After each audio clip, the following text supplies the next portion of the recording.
और अब बात छत्तीसगढ़ में लगातार बढ़ती ठंड की। ठंड को लेकर अलर्ट जारी किया गया है। अगले 72 घंटे में और तापमान गिर सकता है। 3 डिग्री सेल्सियस तक गिर सकता है तापमान।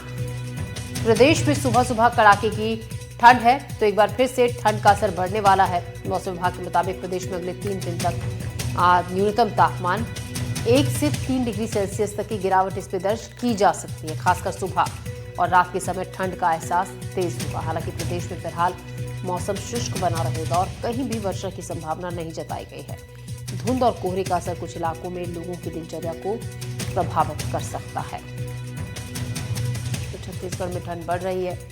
अगले 3 दिनों में और तापमान में गिरावट दर्ज की जाएगी। मौसम विभाग के मुताबिक घना कोहरा आज काफी ज्यादा जगहों पर देखा जा रहा है। सुबह घने कोहरे की आगोश में है छत्तीसगढ़ के ज्यादातर जिले। आप देख सकते हैं तस्वीरें।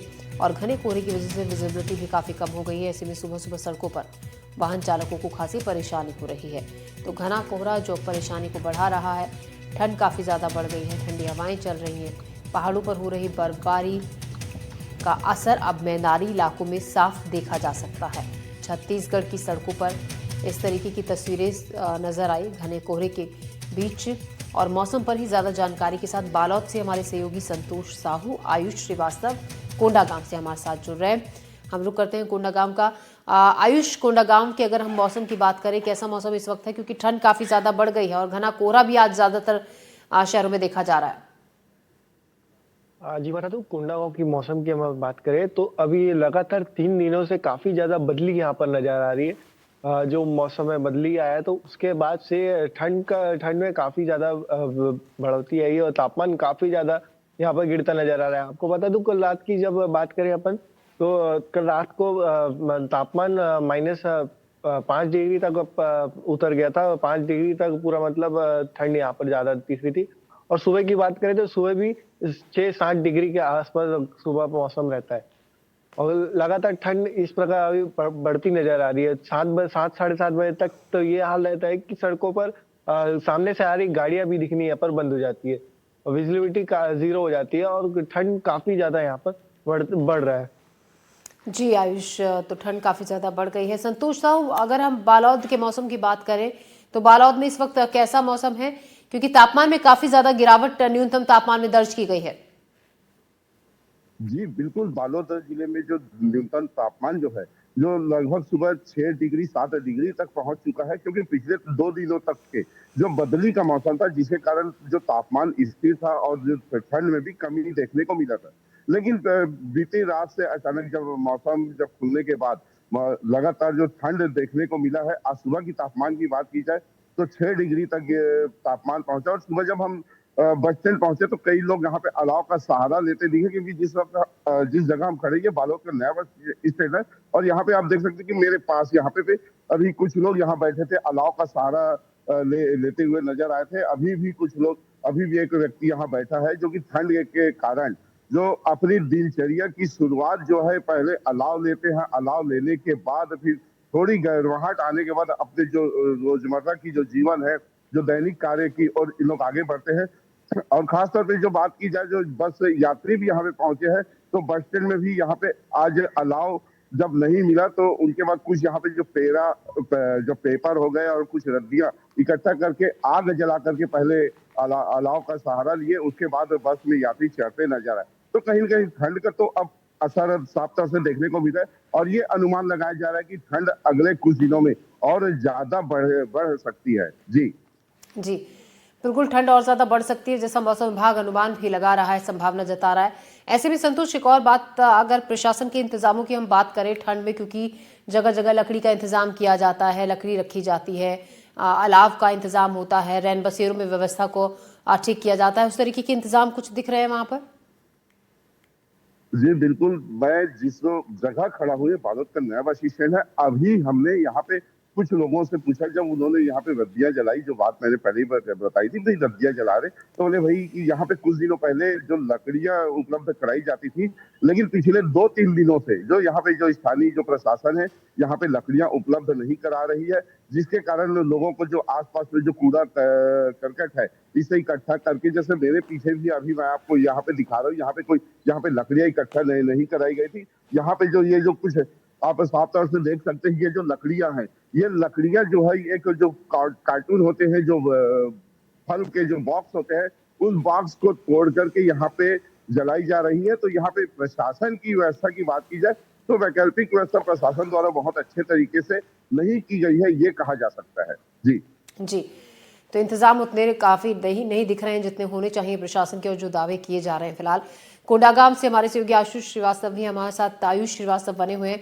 आयुष, अगर कोंडागांव में हम ठंड की वजह से जो स्कूलों के टाइमिंग में बदलाव किया गया है, कुछ स्कूलों में छुट्टी भी की गई है, उस लिहाज से किस तरीके का बदलाव किया गया है? मुझे बता दो, जिस प्रकार से यहाँ पर ठंड जिस प्रकार से बढ़ा था, उसके लिए जो स्कूल का टाइमिंग था वो यहाँ पर 8:30 के आसपास का यहाँ पर पहले समय पर स्कूल लगता था। अब उसको कम करके 9 बजे कर दिया गया है। और आपको बता दूं कि जो सरकारी दफ्तरों में भी जो जाने का टाइम था, उसमें भी आपको बता दूं कि उसमें भी बदलाव यहाँ पर देखने को नजर आए। क्योंकि 8 साढ़े 8 तक तो यहाँ पर ठंड नहीं आती, धूप बहुत लेट होता है धूप निकलने में। और जो लोगों यहाँ की जो लोगों की दिनचर्या है, उसमें भी काफी ज्यादा इस ठंड के चक्कर में फर्क आया है कि जो लोग 8 बजे काम से निकल जाते थे, जो बच्चे पूरा 8 बजे तक अपने स्कूलों के लिए तैयार हो जाते थे, अब उनको भी थोड़ा आराम देने की यहाँ पर कोशिश की जा रही है। जी आयुष, शुक्रिया आपका जानकारी के लिए। कोंडागांव से संतोष साहू आपका बालोद से तमाम अपडेट के लिए मौसम पर बहुत शुक्रिया। हमारे सहयोगी हमें मौसम पर जानकारी दे रहे थे बालोद से। और कोंडागांव से बढ़ते हैं आगे, उत्तर छत्तीसगढ़ में एक वक्त कड़ाके की ठंड पड़ रही है। दिन और रात के तापमान में लगातार गिरावट दर्ज की जा रही है, जिससे दिन में जब आप ठिठुरन बढ़ी है, तो वहीं अब रात में ठंडी का सितम भी जारी है। लोग काफ़ी परेशान हो रहे हैं। ऐसे में सवाल उठता है कि इस कड़ाके की ठंड में मुसाफिरों के लिए निगम और जिला प्रशासन के द्वारा अंबिकापुर के अंतर्राज्यीय बस अड्डे में किस तरीके की व्यवस्था की गई है। इसी की पड़ताल की एनडीटीवी की टीम ने। देखिए एक रिपोर्ट। मैं इस वक्त अंबिकापुर के बस स्टैंड में रैन बसेरा हूँ। आज हम आपको दिखाएंगे कि रैन बसेरा अंबिकापुर में किस प्रकार से मुसाफिरों को व्यवस्था नगर निगम प्रशासन की ओर से दी जा रही है। मैं आपको दिखाना चाहूँगा, आइए आपको दिखाते हैं। मैं आपको दिखाऊंगा, ये रैन बसेरा का कंपाउंड है, आप देख सकते हैं। रैन बसेरा का ये एंट्रेंस रूम है। यहाँ पे बाकायदा ये केयर टेकर है। केयर टेकर आप सामने खड़े हुए हैं। अंदर का भी नज़ारा अपन देखने के लिए बोलते हैं कि भैया थोड़ा दरवाजा खोलेंगे। तो ये नगर निगम का रैन बसेरा का यात्री या मतलब जो रात में ठहर सके उनके लिए व्यवस्था है। काफ़ी साफ सुथरा व्यवस्था है। इसके साथ ही कुछ मुसाफिर हैं जो बाकायदा आराम करें। इनसे ही बात कर लेते हैं किस प्रकार की व्यवस्था है। क्या नाम भी आपका? सर, मैं जसपुर जिला से हेमनाथ यादव हूँ। अच्छा। और काफ़ी दिनों से मैं यहाँ ठहरता हूँ। यहाँ का काफ़ी व्यवस्था मेरे को अच्छा लगा, साफ सफाई और किसी भी प्रकार का कोई धंधलीबाजी नहीं होता है सर। जो ठंड बहुत पड़ रहा है, ऐसे में जो ब्लैंकेट आप लोग को मिल रहा है वो कैसा है और ठंड से बचाव का साधन है यहाँ पूरा? बिल्कुल बहुत अच्छा है सर।